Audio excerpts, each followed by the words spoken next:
Hey, welcome to another episode of Camp and Camera. Today we're back at the Harrison Bay State Park for continuing coverage of the end of summer gathering hosted by the Tennessee Volunteers chapter of the TearJerkers. Now, after the last video, and be sure to go back and watch that, some of you had some questions about what are the TearJerkers and how do I join.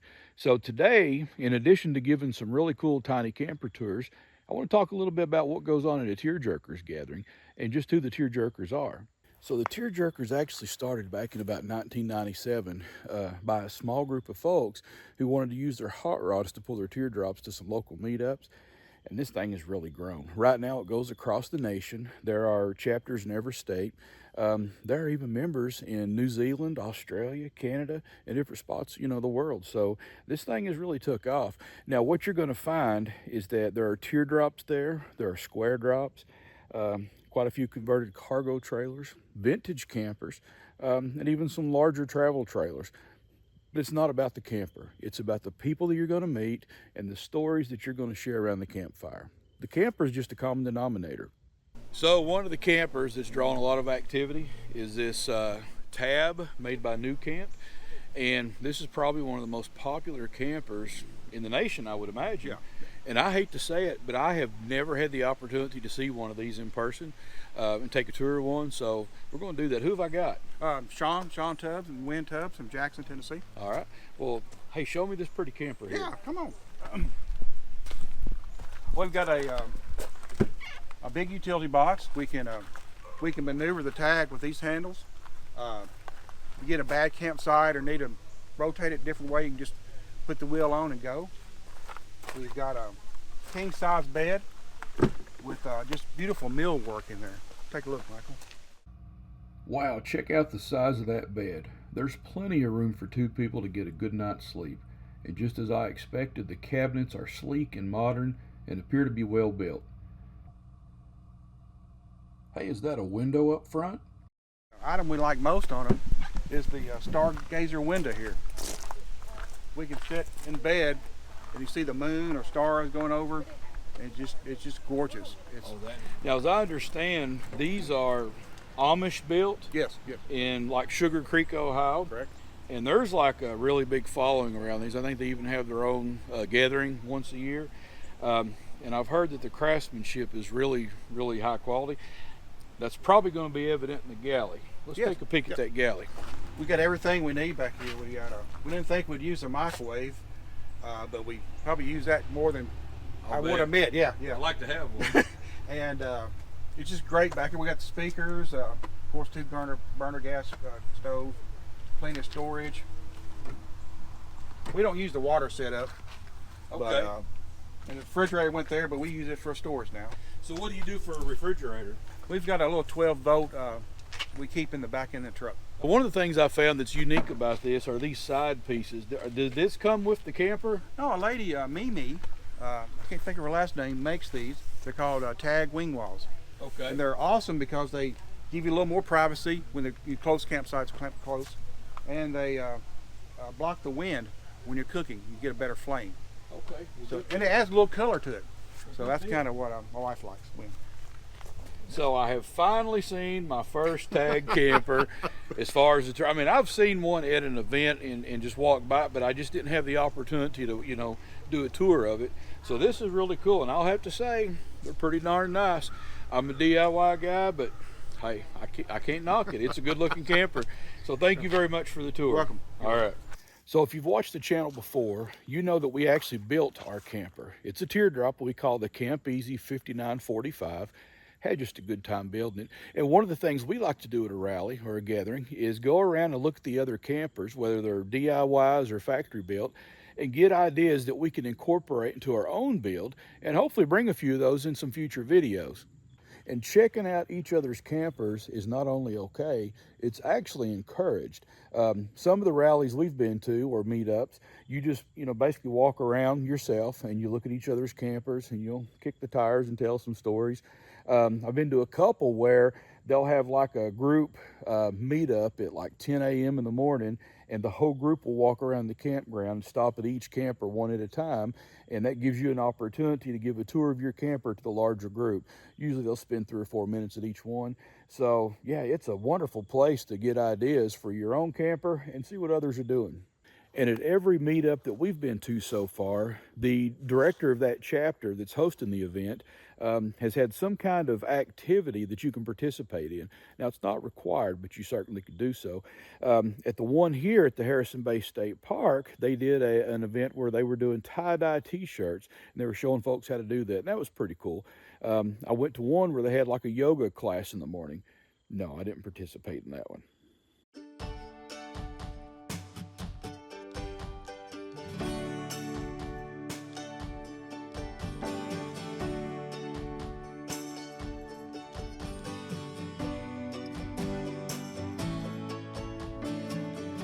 So this teardrop is a DIY teardrop, but also the owners has a good story because you are the newest chapter director of the Tennessee Volunteers chapter of the TearJerkers. We are. So who have we got here today? Walt Steele and my wife Cindy. Okay, she's off the camera at the moment, but Walt's going to give us a tour of this thing. Now listen, this was the first TearJerkers event that they hosted, and I'm just going to tell you, did a fine job. Thank you. Yeah, good fellowship. They just ran the event real well, and I know it's got to be a bit of work. So we appreciate everything that you do. Thank you. So how long have you been part of the TearJerkers? About 3 years. About 3 years. After we finished this in 17, the following year we made one event, and we've been coming to one event a year until this year. We made both events, spring and fall. And he happens to be a pilot, so we had some good sidebar conversation about aviation. Yeah. So that's one of the neat things is you meet people at a TearJerkers rally and realize you got something in common. So let's take a tour of this camper. Okay. 2017 started to planning in late 2018, doing sketches, figure out what I wanted to do, and then I started the build started in January. Okay. And I finished it about the end of August. So how big is this camper? It is exactly 10 feet, the aluminum, tip to tip, long, because that's the length the sheets come in, so that was convenient, and then 48 inches tip to tip on the height. And what does it weigh? You know? It weighs about 1,250 pounds empty. That's good. That's great. The concept I wanted to go with was a retro post-war design, because I thought that was cool, where the roots of the teardrop camper started. So I wanted it to have that post-war appearance to it, and so that was the primary design goal, and to make it off-road capable, because I pull it with a little Jeep Cherokee. Okay. And I didn't want it to hold us back from going anywhere that the Jeep would go. Okay. So we started off with ordering the axle, designed the steel frame, which is a bit of overkill. It's 2x3 instead of 2x2. If I had it to do again, I'd probably go with 2x2, but it's pretty stout, and that's where we started on that. And then I wanted the 5 foot wide to make a queen size bed. That was a feature, and then 10 feet long gives us plenty of cargo space. So that determined the dimensions. It was just, from there, it's just a matter of putting it all together. Possibly unique feature, not totally unique, but don't see it very often, as I wanted to pass through here, window, seal off. So I put these sliders in here. It kind of eliminates the ability to put a bunch of cabinet space back there, but I willingly sacrifice that to get this. Oh yeah. This window here. And then the hardware, I tried to find something that looked from that era, 40s, 50s era, for the hardware. I didn't plan on it being this way. When I went with the curve for the front, it's got about it's a curve, but it's about a 10-degree tilt that way, and it makes it really comfortable when you're just sitting in here and not laying down, when you're sitting here and just reading or relaxing. That's a nice feature. It gives it a good reclining position to sit in here. Feature. When it came time to put wheels and tires on it, we live in Chattanooga, and we're fortunate enough to have Coker tire and wheels down in downtown Chattanooga, and they're well known in the car community. Hot rodders and car restoration guys are probably familiar with Coker, but I just went down there and told them I wanted something that had that post-war off-road appearance to it. And so the guy was very helpful down there and went through his catalog, and this is what we came up with, was these steel wheels with the moon hubcaps, chrome, and then these post-war like Jeep tires. Before we even began this project, we saw it's a new camper, little guy camper called a Tag, I believe, or a Tab. Anyway, they had this brand and style of window on them, and we really liked them because they, for one thing, they tilt out. They're like a double pane as well, which makes them quiet and gives them an insulating property, but they tilt out, all right, and you can adjust that. All right, Well, so they that's do nice. that. You got privacy when you want it. You got screens to keep the bugs out when you want that, or neither. That is awesome. So I really like these windows. So when I started the design, I knew I wanted to incorporate these windows into the build, and which required that I build my own doors. Yeah. Which, again, if I was to do it again, I love the windows. Yeah. It is a lot of work. It's a lot of work. It's a lot of work building your own door to Oh, get it yeah. right and straight and square. So did you buy the windows from Nucamp or Little Guy? Or Yeah, I called them up, and I wasn't sure that they would even sell them separate to me, because I tried doing a search online and couldn't find a vendor that would just sell me the windows. So I called the manufacturer, and they said, sure, we'll sell you a set of those windows. So that's a good tip. If you see something on a factory build, reach out to the factory. There's a chance they may sell you. And I'm not going to tell you who it is because I promised I wouldn't say. But I actually reached out and I bought a factory part for my own teardrop build. I've not put it on there, but I reached out to the factory and they sold it to me. So give that a try. Yeah. You know, it may work. So one thing he told me that's a fantastic idea is that he initially put a shelf up in the galley, and the reason is that he wanted to camp in it for a little while and see what his specific needs were before he outfitted it with cabinetry. So now he's going to go back and do that later after he knows a little bit more about what his camping needs are. That's a good tip. All right, so first of all, thank you very much for the tour. It's a beautiful camper, and I just love the looks. The wheels with that forward swept front wall, I think that's beautiful. And you and your wife have done a fantastic job of hosting your first rally, and we look forward to many more. Thank you. All right. Appreciate you.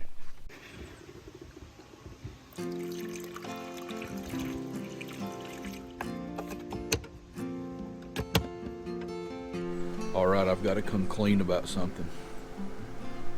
We have a coffee situation. I have bought all kinds of expensive coffee.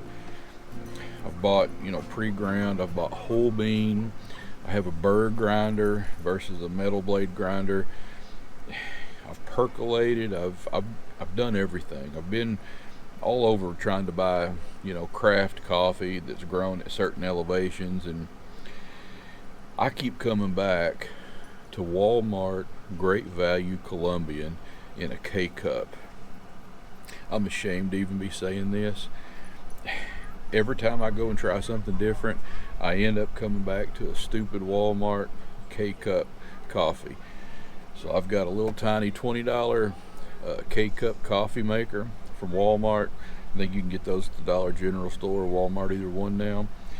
And I'm just buying Great Value Colombian and putting it in there. I'm sorry. So at the 4 events that we've attended, there have been 2 gatherings. One on Friday night, which I call a finger food social. It's just a meet and greet. It's a time to, see who all's at the event. And then again on Saturday, there's a larger potluck. And it's a good time for the directors to let you know what's coming down the pike, where the next meetup is going to be. That way you can go ahead and get it on your calendar. Schedule, I think everybody knows the schedule. We got this tonight. Tomorrow at 10 o'clock, if it's not pouring down rain, we're going to do the tie-dye. If it gets rained out, we'll shift the schedule accordingly. For all the gatherings that are happening, anywhere from Florida up to Kentucky, that are on the form for next year, all in one sheet. I also have that on the website. And what TearJerkers event would be complete without a Saturday night potluck dinner? As you can see behind me, everybody's getting ready to chow down. These folks always bring their best dish that they made in their camper for a Saturday night potluck dinner. And let me tell you, Teardrop people and tiny camper people, these folks can cook.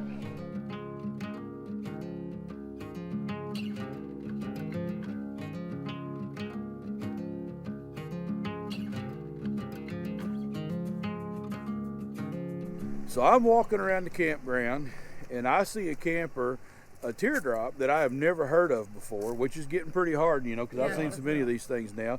But it's called a new Wave Teardrop.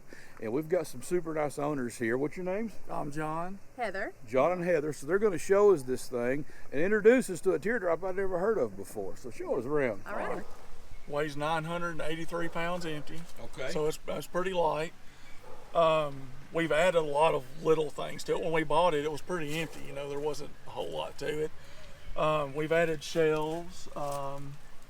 It's got an air conditioner, which the air conditioner's nice. We added a smart TV because when we're on shore power, you know, we can actually, you know, Use our hotspot on our yeah, phones. yeah. So that helps out a lot. It's a real good thing. We've added roof racks to it.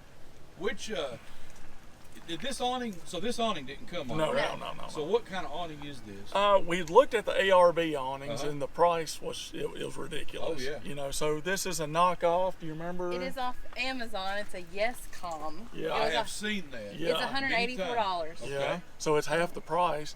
And like I said, last night that front come through, and we had a lot of rain, a lot of wind. I told her I'm just gonna leave it Oh, yeah. and see what happens, and it's still here. So yeah. It looks good. Yeah, it's Yes. easy. I've I seen can that set a it lot. up. Yeah, I can set it up by myself, but you know, she helps out, and it makes it a little easier. You When know. I'm tall enough. And you say this is built where? This one was built in Georgia. Okay. And the company I think now has moved to Ohio. Okay. Yeah, so they're still building these trailers. It reminds me a little bit of what they call the runaway camper. Yes. And I actually thought that's what it was when I Yeah. first walked down, and then I saw the Yeah. sign on the front, and I thought, well, shucks, this is something completely different. Now we had looked at the Runaways, and what we didn't like about the Runaways, well, two things. The air conditioner, I didn't like the air conditioner mounted on the front because I always worried about water coming in. I got you. And you had a 4 foot wide or a 6 foot wide, and this is 5 wide. So it So that's fits. a sweet spot right in Yeah, the middle it fits there. right between my car. You know, we Yep. got the Ford Escape, and we can see no mirror extensions or Right. anything. We can see around it, and Yep.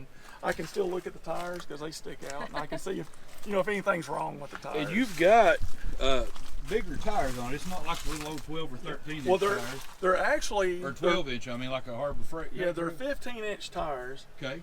and it came with the trailer tires. You know, the cheap trailer Right. tires. And we actually put a smaller tire on it, car tires, so Okay. it rides a little different. The trailer tires, you know, they have 50 pounds of pressure, and it jars this Pretty little hard. camper. I'll have to second him on that because I put Toyo Extensa car tires on ours, and I keep them, 33, 35 pounds, and it is so much better of Yeah. a ride. Yeah, that's a good thing. And when we bought this, it had a little table kind of like this, and we've watched your videos, and we saw this track, and it actually had that track on there like that, and it had a kickstand that went from the table to the frame, and I really didn't like that because it was on a hinge, and it was always kind of loose and everything.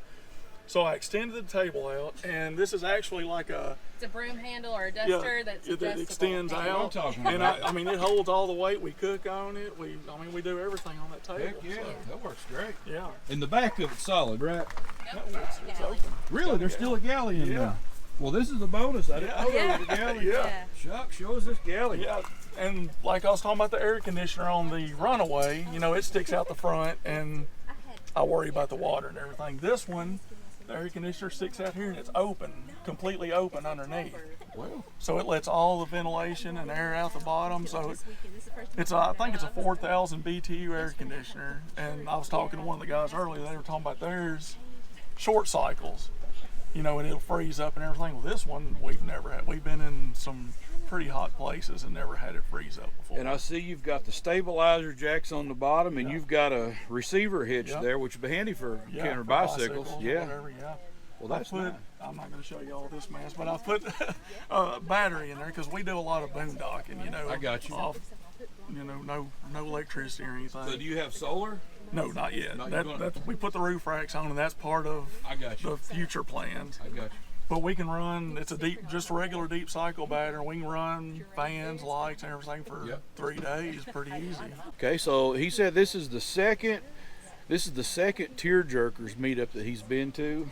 And what would you say your experience has been? Oh, it's been awesome. The people are great. Oh, yeah. They like to share knowledge of what Yep. they have done. Absolutely. And it's helping us out a whole lot. Yep. So, yeah. So, hey, if you've got a teardrop or tiny camper, and it doesn't have to be a teardrop, you know, there are other kinds of campers in attendance as well here at the TearJerkers event. But if you've got one or you're thinking about building one, check out TearJerkers.net, and you can find your local chapter. We happen to be in the Tennessee Volunteers chapter.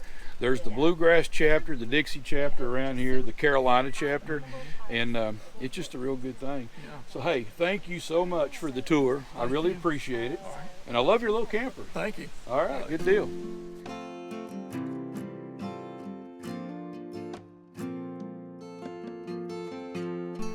So let's start the last morning off with the sunrise behind me on the lake. It's just been a beautiful morning. It's about 44 degrees. Had the electric blanket on in the teardrop last night, and I slept like an absolute baby. And like I say, at the teardrop gatherings like this, you spend a lot of time fellowshipping with people. I was up till, I don't know, better part of midnight last night, just around a campfire talking, you know, about things, telling stories. It was getting a little bit cool, so I slipped into the teardrop under the electric blanket, and I was just out like a light. I didn't have a chance. But it's been a really good meetup, and I think I'm gonna get some coffee going and get the day started. So even though it's a little cool outside, good hot cup of joe. Oh my goodness. And yes, it's Walmart, Great Value Club. I hate to admit that. Oh, what a beautiful morning.